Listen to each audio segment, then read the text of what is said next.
சிவாய நம ஓம் சிவாய நமः சிவாய நம ஓம் நம சிவாய.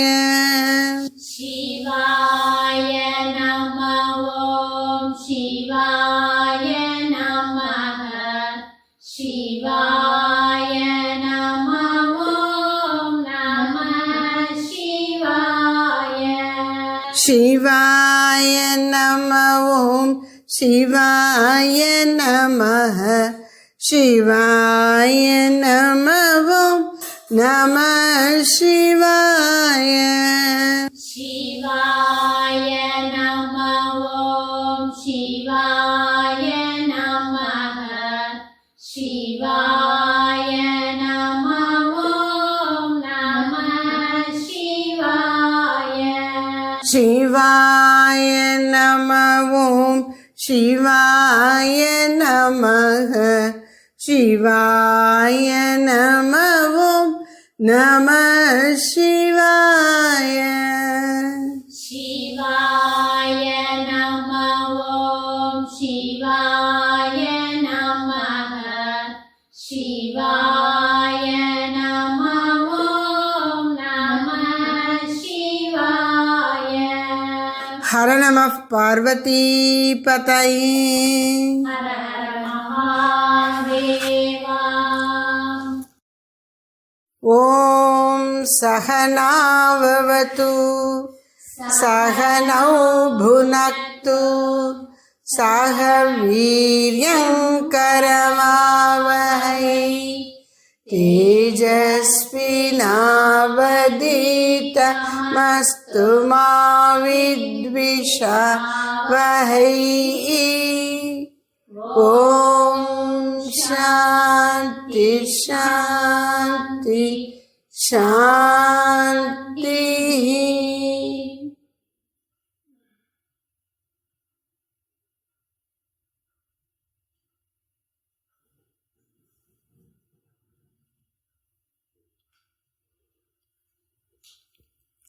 ஓம் சாந்தி சாந்தி சாந்தி. அன்னையின் அருளாலே ஸ்ரீ தாயுமான சுவாமிகளின் பராபர கண்ணி காட்டும் ஜீவ யாத்திரை என்பதிலே அருள்தாகத்தை பற்றி உள்ள பாடல்களை ஆராய துவங்கியிருக்கின்றோம். அருள்தாகம் என்ன, குருதேவர் அதை பற்றி என்ன கூறுகிறார் என்பது நேற்று முன்தினமும் நாம் சிந்தித்தோம். குருதேவர் அருள்தாகத்தை பற்றி சொல்கிறதெல்லாம் தொகுத்து பார்க்கும்போது அவர் கொடுக்கக்கூடிய உதாரணங்கள் நமக்கு அருள்தாகம் எப்படி இருக்கணும்னு அவர் எதிர்பார்க்கிறாருங்கிறத உணர்த்துகிறது. அவர் சொல்கிறார், ஒருத்தன் ஒரு கம்பெனியில் குமாஸ்தா வேலை பார்க்குறான். ஏதோ ஒரு காரணத்துக்காக அந்த எஜமானன் அவனை அதுலேருந்து துரத்தி விட்டுட்டான். உனக்கு இந்த வேலை கிடையாதுடா போடான்னு. இப்போ அவன் எப்படி துடிப்பான் வேலையை மீண்டும் பெறுவதற்கு. குடும்பம் என்னாகும், மனைவி மக்கள்லாம் எப்படி சாப்பிடுவாங்க, நான் இது கொடுத்தாகணுமே, வேலை கண்டுபிடிச்சாகணுமே அப்படின்னு அவன் ஏங்குவான். அந்த மாதிரியான் வெறுமனை வேலை தேடுறதில்லை. வேலை பார்த்துட்டு அப்புறம் வேலை பறிபோயிடுச்சுன்னு சொன்னால் அவன் எப்படி அதுக்கு தீவிரமாக முயற்சி எடுத்து வேலையை பெற்றுவிட முயலுவான். அதுபோல தெய்வீகம் உனது இயல்பு. அதை உணராமல் இந்த வாழ்க்கையில் கஷ்டப்பட்டு கொண்டிருக்கின்றாய். அதை உணர்ந்து நீ தெய்வத்தை அடைய பெற்றால், உன் உண்மை நிலையை உணரப்பெற்றால் உனக்கு கஷ்டம் இல்லைன்னு குரு உபதேசிக்கும் போது நமக்கு அந்த ஒரு தீவிரம் வரணும். அந்த தீவிரம் எப்போ வரும், எங்களுக்கெல்லாம் வர்ற மாதிரி தெரியலையே அப்படின்னு கேட்டால் அதுக்கு சொல்கிறார் குருதேவர். குழந்தை பொம்மையை வச்சு விளையாடிட்டு இருக்கு. தனக்கு வேலை இருக்குது, குழந்தை தொந்தரவு உட்படுத்தக்கூடாதுன்னு தாய் நினச்சா பொம்மைகளெல்லாம் கொடுத்துட்டு போயிடுவா. இது பொம்மையை வச்சு விளையாடிட்டே இருக்கும். திடீர்னு அம்மா நினைவு வந்த உடனே அம்மான்னு கூப்பிடும். விளையாடு விளையாடு அப்படின்னு சொல்லிட்டு அவள் வேலையை பார்ப்பா. கொஞ்ச நேரம் ஆன உடனே என்ன, நம்ம கூப்பிட்டோம் அம்மா வரலையே, உடனே அந்த குழந்தைக்கு கொஞ்சம் கோவம் வரும். அம்மா அப்படின்னு சத்தமாக கூப்பிடும். ஆனால் கூப்பிட்டு திரும்ப பொம்மையை பார்த்துரும். வந்துட்டேங்கண்ணா அப்படின்னு சொல்லிட்டே வராமல் இருந்துப்பா.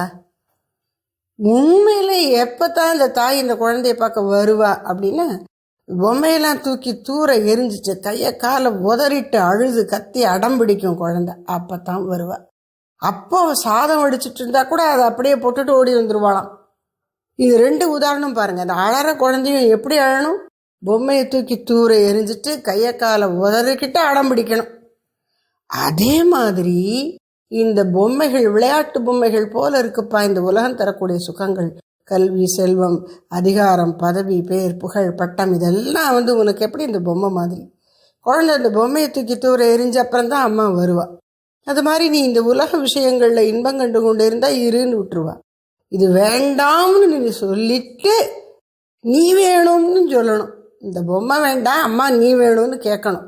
அந்த கேட்குறேங்கிறது எப்படி காட்டுறது? அழுது காட்டுறது, கத்தி காட்டுகிறது இந்த சிறு குழந்தை. அதுபோல நீ இறைவனுக்காக ஏங்கி அழ வேண்டும். ஒரு பக்தர் கேட்குறார், பல பேர் நிறைய யாத்திரைகள் எல்லாம் போகிறாங்க, ஸ்தலங்களுக்கு ஜபம் எல்லாம் பண்ணுறாங்க, தவறாமல் எல்லா சாதனமும் செய்கிறாங்க. ஆனால் அவங்க கடவுளை பார்த்த மாதிரி தெரியலையே. இப்போ மனுஷனுக்கு ஒரு இது என்ன அப்படின்னா, அவன் கடவுளை பார்க்குறானோ இல்லையோ, சாதனம் பண்ணக்கூடிய சாதுக்களில், பக்தர்களில், ஆத்ம சாதகர்களில் யார் கடவுளை பார்த்தா பார்க்கலன்னு இவன் எடை போட்டு கொண்டே இருப்பான். அது தெரிஞ்சிடும் பார்க்கலன்னா. அல்லது தெரியாமல் ஏமாந்தா கஷ்டப்படுவான். அப்புறம் உனக்கு புரியும். ஏன்னா மக்கள் மனசு அப்படி இந்த சாதனத்தில் போகிறவங்களை எடை போடுது. அப்போ இவன் நிறைய நாமம் சொல்கிறான், யாத்திரையெல்லாம் போகிறான், ஆனால் இன்னும் கடவுளை பார்க்கலையே, ஏன்? அந்த அளவுக்கு புரியுது, ஏங்கிறது புரியல. அதை குருதேவர் சொல்கிறார். ஏன் அவர்கள் கடவுளை பார்க்கலைன்னா, இந்த ஜபம் பண்ணுறதெல்லாம் மேலோட்டமாக பண்ணுறதுப்பா, அடியாழத்துலேருந்து வரலை. கடவுளை பார்க்கணுங்கிற ஏக்கத்தோடு வரலை. அந்த ஏக்கந்தான் கடவுளை கொண்டு நிறுத்தும். நீ சும்மா மேலோட்டமான ஜபமாலையை ஊருட்டிக்கிட்டு கிருஷ்ணாராமன் சொன்னால் வந்துட மாட்டார். உண்மையிலேயே நீ ஏங்குகிறாயா? எப்படி அந்த தாய் குழந்தைக்கு பொம்மையை தூர எரிஞ்சு கதறி எழும்போது தான் வராளோ, அதுக்கு முன்னாடி இந்த குழந்தை கூப்பிட்டாலும் வர்றது இல்லையோ, அது மாதிரி மக்கள்லாம் ஏதோ கொஞ்சம் சாதனம் பண்ணுறேன்னு கோயிலுக்கு போகிறது, விபூதி பட்டை அடிச்சுக்கிறது, ஜப்பமாலையை உருட்டுறது, இதெல்லாம் பண்ணின உடனே கடவுள் காட்சி கொடுத்துட மாட்டார். உள்ளத்தில் நீ எப்படி நாடி கதறி அழுகிறாய், நான் உன்னை பார்த்தே தீரணும் என்கிற ஏக்கம், உறுதிப்பாடு இருக்கிறதா? அதுதான் பார்க்குறார். அப்புறம் ஒரு அழகான உதாரணம் சொல்கிறேன். அதாவது ஊசி களிமண்ணால் மூடப்பட்டு இருக்கும்போது காந்தம் அதே கவராது. பக்கத்துலேயே காந்தக்கல் இருக்குது, ஊசி இருக்குது. ஆனால் இந்த ஊசி போய் அந்த காந்தத்தில் ஒட்டி கொள்ள மாட்டேங்கிறது. ஏன்னா ஊசி மேலே மண் மூடி இருக்கு. சரி, அப்போ இந்த மண்ணை என்ன செய்யணும்? நாம் என்ன செய்வோம்? ஊசி எடுத்து மண்ணை கழுவிட்டு தொடச்சிட்டு இப்படி வச்சா அது சக்குன்னு போய் ஒட்டிக்கும் அந்த காந்தத்தில். உன்னுடைய மனசுங்கிற ஊசியில் உலகப்பற்றுங்கிற மண்ணு மூடி இருக்கும்போது உனக்கு எப்படி கடவுள் காட்சி கிடைக்கும் அப்படிங்கிறார். சரி, இந்த மண்ணை எப்படி கழுவுறதுன்னா, மனம் வெளுக்க வழி இல்லை. பாரதியா சொல்ற, துணி வெளுக்க மண்ணுண்டு, தோல் வெளுக்க சாம்பர் உண்டு, மணி வெளுக்க சாணை உண்டு, மனம் வெளுக்க வழி இல்லை அம்மா. அப்போ என்ன செய்யணும்னா, அழு. மனம் வெளுப்பதற்காகவும் அழணும். என் மனசு இப்போ அழுக்காக இருக்குது, அந்த அழுக்கு என்னைக்கு போகும், நான் என்னைக்கு உன்கிட்ட வர, என்னைக்கு உன் அருளை பெறுவேன், என்றைக்கு உன் திருக்காட்சியை பெறுவேன்னு நீ ஏங்கி அழு. உன்னுடைய குறையை நினைத்து, இறைவனின் பெருமையை நினைத்து நீ அழு. அப்போ உன்னுடைய அழுக்குகள் கழுவப்படும். உன்னுடைய கண்ணீரானது மனதில் உள்ள அழுக்குகளை கழுவி விடும்னு சொல்கிறார். அப்போ நம்ம இங்கே அருள் தாகத்தை எப்படி பிரிச்சிருக்கோம்? தன்னிலை கூறல். ஆத்மசாதகன் நான் இவ்வளோ மோசமாக இருக்கேனேன்னு உணர்றான். இப்போது தர்மம்னா என்னன்னு நம்ம பார்த்துருக்கோம். 4. 1, குழந்தை கருத்தரித்தல்லேருந்து, குழந்தைய தாய் கருத்தரிக்கிறா, அதுலேருந்து அது அவன் வளர்ந்து வயசாகி இறந்து போகிறானே, அதுக்கு அப்புறமும் கூட அந்திம சடங்குகளும் அதுக்கப்புறம் சடங்குகள், இப்படி வாழ்நாள் முழுக்க வாழ்க்கையை இறைவனோடு இணைத்து செய்யப்படுகிற சடங்குகள்லாம் தர்மத்தில் அடக்கம். அப்புறம் அவரவர் வீட்டில் இந்த சடங்குகள் செஞ்சால் போகாது, கடமை செஞ்சால் தான் தினப்படி சாப்பிட முடியும். அந்த கடமைகள் ஒவ்வொருவரும் ஆற்ற வேண்டிய கடமைகள். கணவன் வேலை பார்த்து சம்பாதிக்கணும், மனைவி சமைச்சு குடும்பத்தை நிர்வாகம் பண்ணி எல்லாருக்கும் உதவி செய்யணும், மகன் மாணவனாக இருக்கும்போது படிக்கணும், வயசாயிடுச்சுன்னா அவனும் சம்பாதிக்கணும். இப்படி அவரவருக்கு கடமைகள் இருக்குது, அதை செய்யணும். இதுவும் தர்மத்தில் அடக்கம். தர்மத்தினுடைய 2வது அங்கம். 3வது முக்கியமானது அவரவருடைய பண்புல உள்ள குறைபாடுகளை போக்கிக் கொண்டு நற்பண்பு உடையவர்களாக இருக்கணும். எண்ணமும் சொல்லும் செயலும் தூய்மையாக இருக்கணும். அதற்கேற்ப இயல்புகளில் உள்ள குறைபாடுகளை நீக்கிக் கொள்ளணும். இந்த பகுதி தான் குணத்தை சரி பண்ணுவது, தர்மத்தின் முக்கியமான பகுதி. 4வது சத்பாவனை, நல்ல மனப்பான்மை கொள்ளணும். பிற மனிதர்களோடு பழகும்போது பெண்களை தாயாய் நினைப்பது, இது போன்றதெல்லாம் சத்பாவனை. அப்புறம் பிற உயிர்கள், காக்கை குருவி எங்கள் ஜாதி, நீள் மலையும் கடலும் எங்கள் கூட்டம், இது ஒரு பாவனை. அவங்களே எனக்கு சொந்தக்காரவங்கிறார் அப்படின்னு என்ன அர்த்தம்? அதுவும் நல்லா இருக்கட்டும் பாவம் அப்படின்னு அந்த பிற உயிர்களும் வாழும் பொருட்டு ஏதோ கொடுக்குறோமே, இந்த அளவுக்கு மனசில் அந்த அன்பு இருக்குது, நல்லுணர்ச்சி இருக்குது, இதெல்லாம் சத்பாவனை. இயற்கை என்பது இறைவனின் தோற்றம், சத்பாவனை. அப்படி நல்ல பாவனைகள் மனசில் இருக்கணும். இப்போது எதுக்கு இப்போ இந்த தர்மத்தை பற்றி சொல்கிறேன்னா, ஒருத்தன் துறவியாக போகிறான் அப்படின்னு வச்சுப்போம். வீட்டை துறந்து துறவியாகி செல்லுகிறான். அவன் எதை துறக்கிறான்? இந்த 4ல் முதல்ல சொன்ன அந்த சடங்குகள் செய்ய வேண்டிய கடமையையும் சம்பாதிக்க வேண்டிய கடமை, இது 2 துறக்கிறான். தர்மத்தினுடைய இந்த 2 பகுதிகளை அவன் துறந்து விடுகிறான். அவன் இப்போ உண்மையான துறவியாக இருந்தால் அவனுக்கு சோறு போட வேண்டியது மற்ற இல்லறத்தார் கடமை. ஆனால் நல்ல குணம் உடையவனாக நான் இருக்கணுங்கிறத அவன் துறக்க முடியாது. அதான் பாயிண்ட்டு. இப்போ அருள்தாகத்தினுடைய ஆரம்ப நிலை என்ன? தன்னிலை கூறி அழுதல். ஐயோ நான் இப்படி மோசமாக இருக்கேனே, உன் அருளுக்கு தகுதி இல்லாதவனாக இருக்கேனேன்னு அழணும் சாதகன் தன்னை உணர்ந்து. அந்த கண்ணீர் அவனுடைய மன அழுக்குகளை கழுவிவிடும். புறந்தூய்மை நீரான் அமையும், அகந்தூய்மை வாய்மையால் காணப்படும்னு வள்ளுவர் சொன்னார் இல்லையா? அகத்தை தூய்மைப்படுத்தக்கூடிய வாய்மை என்ன?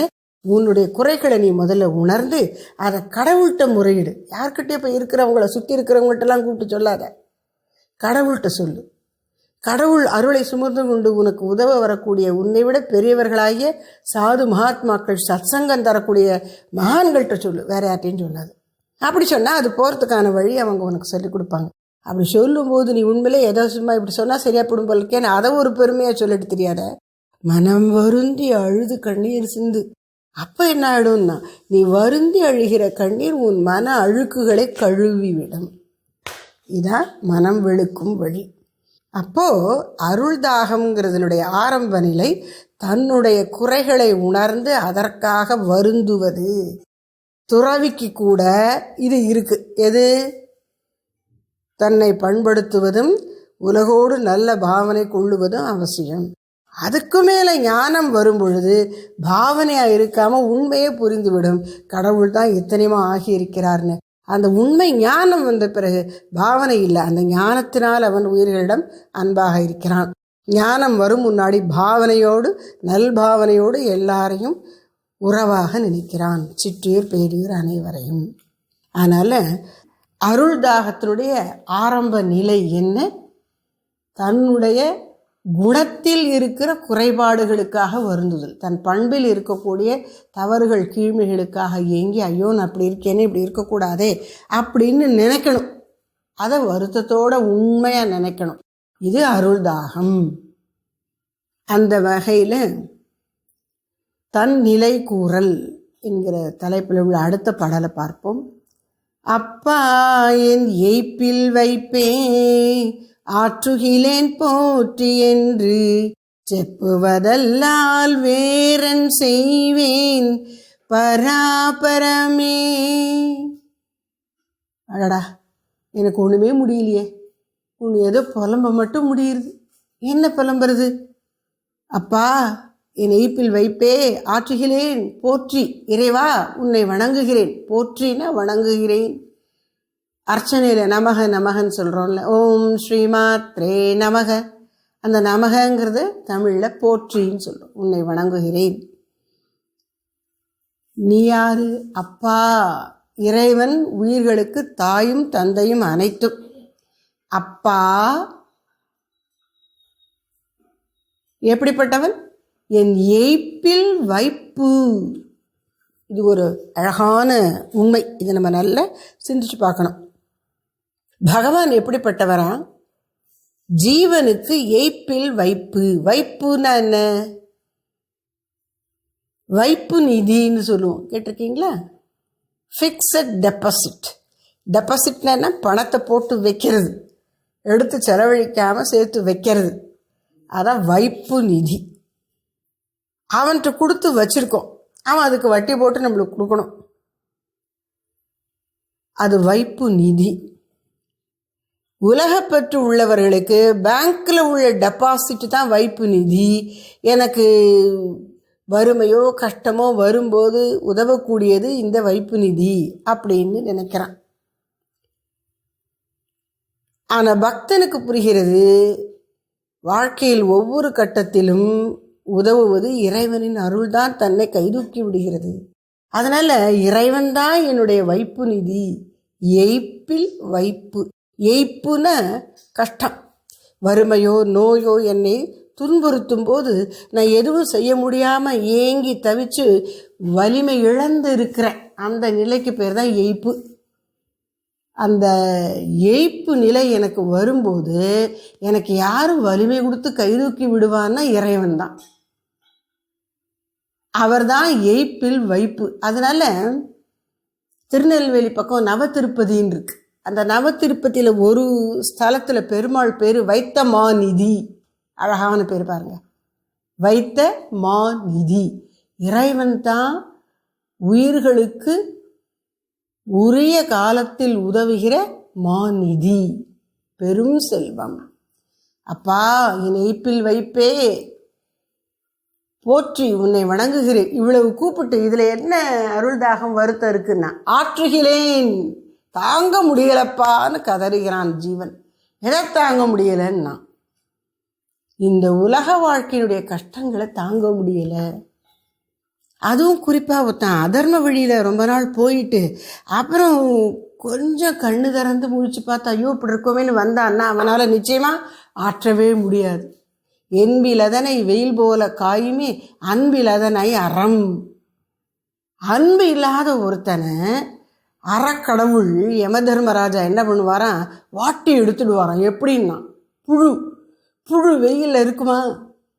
இருக்க முடியாது, செத்து போயிடும். ஏன்னா அதுக்கு எலும்பே கிடையாது, புழுவினுடைய உடம்புக்குள்ளே எலும்பு கிடையாது. அதனால் அது நசுக்கப்பட்டு விடும். சாதாரணமாகவே வெயிலில் இருந்தால் அப்படியே வருத்த மாதிரி பாவம், அது செத்தே போயிடும். அப்படி இவன் செய்த பாப்பமாகிய வெயில் எலும்பு இல்லாமல், எலும்புங்கிறது என்ன, இவன் செய்த புண்ணியம் தர்மம் பண்ணியிருந்தான்னா அது புண்ணியமாக இவனை காப்பாற்றும். அது இல்லை. எலும்பில்லாத புழு போல தர்மம் செய்யாத இந்த அதர்மத்தில் ஈடுபட்ட ஜீவன் உலக வாழ்க்கையில் துடிக்கிறான். அந்த துன்பம் அவனுக்கு தாங்க முடியல. ஆற்றுகிறேன், என்னால் இதை தாங்க முடியவில்லை. அப்படி தாங்க முடியலன்னு கதறதுக்கு நடுவில் ஏதோ சத்சங்கம் பகவான் கிருப்பை இருந்திருக்கிறதுனால, நீ தான் என்னை காப்பாற்ற முடியும், நீ தான் என் ஏய்ப்பில் வைப்பு, நான் கஷ்டப்படும் போது எனக்கு கை கொடுக்கக்கூடியவன் நீதாங்கிறது தெரிஞ்சிருக்கு. அது எப்படி தெரிஞ்சதுன்னா, சத்சங்கம். குருதேவர் சொல்கிறார், அருள்தாகம் வேணுங்கிறீங்களே கடவுளை பார்க்க, அருள்தாகம் எப்படி வரும்? எங்களுக்கு கண்ணெல்லாம் கசக்கி பார்த்தாலும் சொட்டு தண்ணி வரமாட்டேங்கிறது. கடவுளை நினச்சி மற்றதுக்கெல்லாம் வரும். என்னை திட்டிட்டா அழுக வருது. ஏன்னா யாராவது நம்முடைய மனசு புண்படும்படி பேசிட்டா நமக்கு கஷ்டமாக இருக்குது. நம்முடைய ஈகோங்கிறோம்ல, அந்த அகந்தைக்கே பெரிய அடி விழும்போது அப்படி தாங்க முடியல. அது மட்டும் இல்லை, நம்முடைய அன்புக்கு பாசத்துக்கு உரியவர்கள் இவங்களாம் என்னுடைய உற்றார் உறவினர் அப்படின்னு உலக மக்கள் நினைக்கக்கூடிய மனைவி பிள்ளைகள், இவங்க ஏதாவது நம்மளுக்கு கஷ்டம் கொடுத்துட்டா அல்லது இவங்களுக்கு கஷ்டம் வந்துட்டா, வாழ்க்கையில் நோய் வருது, இறந்து போய்டுறாங்க அல்லது பிரிஞ்சு போகிறாங்க, ஏதோ ஒன்று அப்படின்னாலும் தாங்க முடியல, துடிக்கிறான். இவன் ரொம்ப செல்வத்தில் பற்றுதலோடு இருக்கான், அது அவனை விட்டு எப்படியோ போகுது, திருடு போகுது, ரயிலில் எடுத்துகிட்டு போகிறான், என்னென்னவோ நடக்குது, அது இவனுக்கு தாங்கலை. அப்படி உலக வாழ்க்கையில் துன்பம் தருவதற்கான சூழ்நிலைகளுக்கு குறைவே இல்லை. அப்போ என்ன செய்யணும்னா, பகவான் தான் காப்பாற்றணும். ஆற்றுகிறேன், இந்த உலக வாழ்க்கை தருகின்ற துன்பங்களை என்னால் தாங்க முடியவில்லை. அப்படி தாங்க முடியாத துன்பங்கள் என்னென்ன இருக்குன்னா 3 வகையில் மனுஷனுக்கு துன்பம் வரும் அப்படின்னு பெரியவங்க சொல்கிறாங்க. என்ன அப்படின்னா, தாபத்ரயம், 3 விதமான எரிச்சல்கள் இருக்கு. என்னென்ன எரிச்சல்னா, அத்தியாத்மிகம், தானே தனக்கு செய்து கொள்ளக்கூடிய, உண்டாக்கி கொள்ளக்கூடிய, உருவாக்கி கொள்ளக்கூடிய பிரச்சனைகள். அது எப்படி? இவனுடைய அறியாமையினால், பாசத்தினால் இவன் செய்து விடுகிற பாப்பங்கள், அதன் விளைவாக வரக்கூடிய துன்பம். அது அத்தியாத்மிகமான தாப்பங்கள். அப்புறம் ஆதி பௌத்திகம், இயற்கையில் வரக்கூடிய கஷ்டங்கள். இப்போ நிவர் புயல் வந்தது, நாங்கள் உடனே அரசாங்கம் மக்களை பாதுகாக்கணும்னு 144 தடை உத்தரவு போட்டுருச்சு. யாரும் வெளியில் வரக்கூடாது. அப்போ நம்ம ஒன்றும் சாமான்லாம் இது வாங்க முடியாது. புத்திசாலியாக இருந்தால் முதலே வாங்கி வச்சுருக்கணும், இல்லாதவன் சிரமப்படுவான். இயற்கையின் சீற்றங்களினால் வரக்கூடிய தொந்தரவுகள் ஆதி பௌத்திகம்.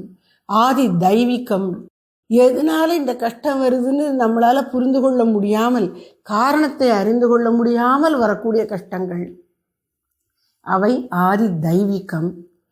இப்படி மனிதனுக்கு 3 விதமான சூழ்நிலைகள்லேருந்து துன்பம் வர முடியும். இப்படி 3 வித துன்பங்களும் இவனை வாட்டும்போது அந்த தாப்பத்ரயத்திலேருந்து, அந்த அக்னியிலேருந்து அவனை காப்பாற்றுறது யாருன்னா இறைவனுடைய அருள் தான். ஆற்றுகிறேன், என்னால் தாங்க முடியவில்லை, தன்னிலை கூறி வருந்துகிறான் உலகப்பற்றில் உழல்கிற ஜீவன். ஆனால் இப்போ நம்பிக்கை என்ன? இந்த உலகப்பற்று போதும் எனக்குன்னு நினைக்க ஆரம்பிச்சிட்டான். அதனால தானே கடவுள்கிட்ட சொல்கிறான். கடவுள்கிட்ட சொல்லி வருந்தி அழுகிறான்.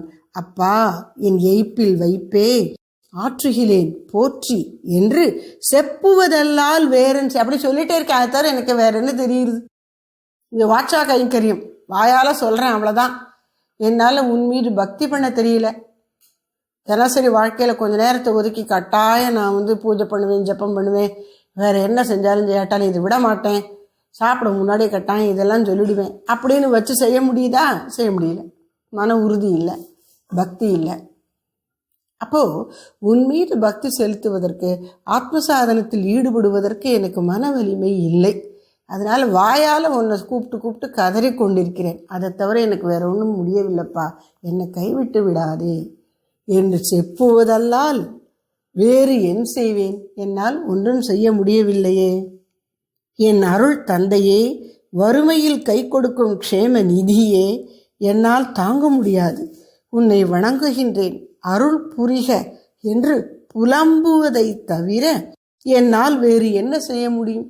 இந்த செப்புவதுன்னு சொல்கிறார் இல்லையா, என் வருத்தத்தை கொட்டி தீர்க்கிறேன் அப்படின்னு சொல்கிறார்ல. இந்த வருத்தத்தை உலக விஷயங்கள் கிடைக்கல, அதில் ஒரு நஷ்டம் வந்து விட்டதுன்னு வருந்துகிற வருத்தம் அதை பற்றி நினைக்க வளரும். அதனால் அதை நினைக்கக்கூடாது. ஆனால் இறைவா, உன் அருளை நான் இன்னும் பெறவில்லையே என்கிற அருள்தாகமாகிய வருத்தம் வளரணும். அதனால் அதை மேலும் மேலும் நினைக்கணும், சொல்லணும், அதையே பிரார்த்தனையாக சமர்ப்பிக்கணும் இறைவன்கிட்ட. அதனால் செப்புவதல்லால் வேறு என் செய்வேன்னா அதைத்தான் செய்ய முடியும். அருள்தாகத்தை மேலும் வளர்க்கும்படி அந்த அருள்தாகத்துக்குரிய எண்ணமாகி அந்த ஏக்கத்தை சொல்லிக்கொண்டே இருக்கணும். வேற ஒன்றும் செஞ்சுக்க முடியாது ஜீவனால் அப்படின்ட்டு. அடுத்த பாடல்.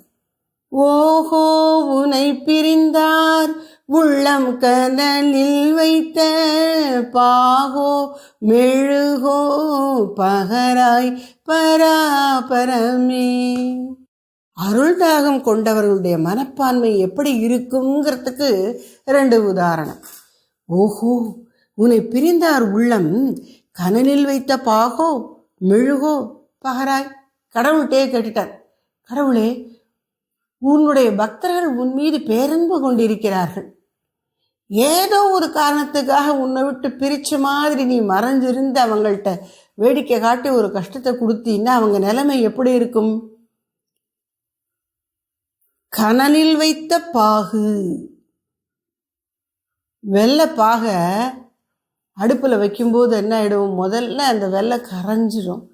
அது நல்ல வெள்ளம் கரைஞ்சப்புறம் கொதிக்க கொதிக்க கொதிக்க இந்த பாகுனுடைய பக்குவம் மாதிரி அது கெட்டியாக குழ குழன்னு ஆகி வரும்.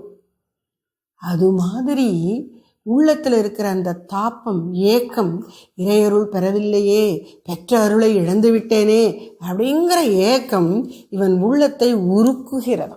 பக்தனுடைய உள்ளத்தை உருக்குகிறது. கனலில் வைத்த பாகு. இன்னொன்று மெழுகு.